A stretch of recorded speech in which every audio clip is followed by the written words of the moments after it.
বাবা, এটা এটা কত টাকা? 190 190 টাকা। আর এটা 250 250। এর দাম এত বেশি কেন? হ্যাঁ, কালো তো তাই তো কালো চার্জারের জন্য দাম বেশি। হুম, আর তাহলে এটা কত? এটা 100 টাকা কত টাকা? 175 টাকা 175 টাকা। ওয়াও! আমি আমি এটা নিচ্ছি তাহলে। এটা কত? 250 টাকা এ না, তুমি এটা বলেছিলে 180 টাকা বলেছিলে। 80 টাকা আচ্ছা ঠিক আছে, এটা আমি নিলাম। ঠিক আছে। আহ 80 টাকা yes, yes. ঠিক আছে।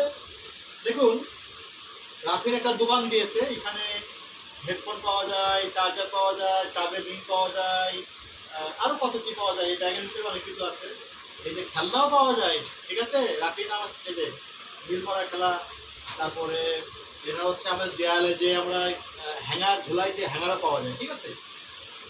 আচ্ছা, এই ভিডিওটা করার আসলে একটা উদ্দেশ্য আছে। সেই উদ্দেশ্যটার কথা বলি। এটা হচ্ছে বাচ্চাদের অভ্যাসের কথা। আমরা অনেকেই বলি না যে আমার বাচ্চা সারাদিন টিভি দেখে, সারাদিন খেলা করে, আমার বাচ্চা পড়ালেখা করে না, আমার বাচ্চাকে আমি কোনো ভালো অভ্যাস তৈরি করতে পারি না, ও কোনো কিছু করতে পারে না। এটা সম্পূর্ণ ভুল কথা। আপনার বাচ্চার যে অভ্যাস, সেটা তৈরির ক্ষেত্রে আপনার নিজের ভূমিকা থাকতে হবে, আপনার চেষ্টা থাকতে হবে, ধৈর্য থাকতে হবে। আপনার চেষ্টা বা ধৈর্য হারা হলে কখনোই চলবে না। যেমন রাফিনের কথাই বলি। রাফিন এই কয়দিন খুব টিভি দেখার মাত্রা খুব বেড়ে গিয়েছিল আর কি। আমরা ঈদের পরে যখন বাড়ি থেকে আসলাম, আসার পর থেকে সে সারাক্ষণ টিভি, স্কুল থেকে আসে টিভি দেখে, সারাদিন শুধু টিভি নিয়ে পড়ে থাকে। তো চিন্তা করলাম যে, আর মোবাইল তো আগেই সংকুচিত করে ফেলেছি। আগে মোবাইল দেখতো, মোবাইল দেখাটা অনেকটাই কমে গিয়েছে। শুধু খাওয়ার সময় 10 মিনিট বা 15 মিনিট বা 20 মিনিটের জন্য সে মোবাইল হাতে পায়। এটা তো অভ্যাসে পরিণত করে ফেলেছি অলরেডি আমরা। পরবর্তীতে, হ্যাঁ খেলছি তো, কথা বলছি, আমি খেলি। ঠিক আছে, আমি রাফিনের সাথে সারাদিন খেলি, সময় পেলেই খেলি। রাফিনের মাও খেলায় বিভিন্ন সময়।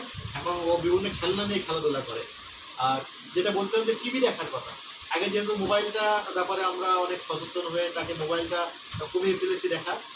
পরবর্তীতে দেখলাম টিভি দেখার মাত্রা অত্যাধিক বেড়ে গিয়েছে আর কি। তখন আমরা ডিসিশন নিলাম যে রাফিনের টিভি দেখার পরিমাণটা কীভাবে কমানো যায়। তো এই টিভি দেখার মাত্রাটা কমানোর জন্য রাফিনের সাথে আমরা একটা মিথ্যা কথা বলেছি, যে মিথ্যার মধ্যে আসলে কোনো অন্যায় নেই। কিছু কিছু সময় মিথ্যা বলাটাও জায়েজ আছে বলে আমার মনে হয়। সেটা আসতে বলি, রাফিন শুনলে আবার পরবর্তীতে জিদ করবে, রাফিনের সামনে বলা যাবে না।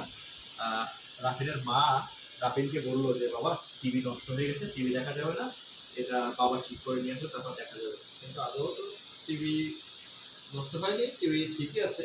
কিন্তু রাফিন আর টিভি দেখে না এখন। রাফিন যাই হোক এখন আছে। রাফিন এখন সার্বক্ষণিক খেলাধুলা করে। রাফিনের বাসায় যেসব খেলনা আছে সেই খেলনা দিয়ে খেলাধুলা করে।